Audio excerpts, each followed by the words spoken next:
You're listening to the American Democracy Minute, keeping your government by and for the people. This week, we're looking at the reasons why people don't vote. A 2020 survey by political research site 538.com found that many just don't like the candidate. Some have to wait in line for hours, and some, well, they just don't think their vote makes a difference.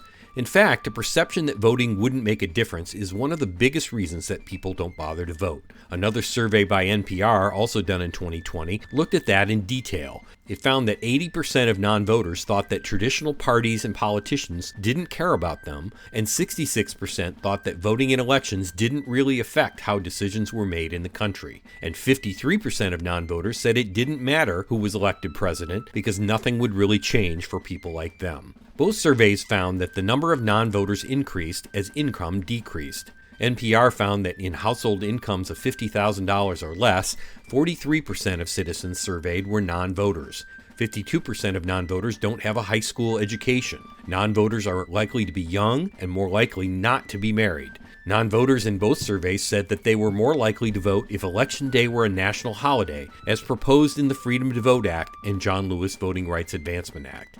Both bills were blocked by conservatives in the U.S. Senate. Links to articles and the surveys can be found at AmericanDemocracyMinute.org. For the American Democracy Minute, I'm Brian Beal.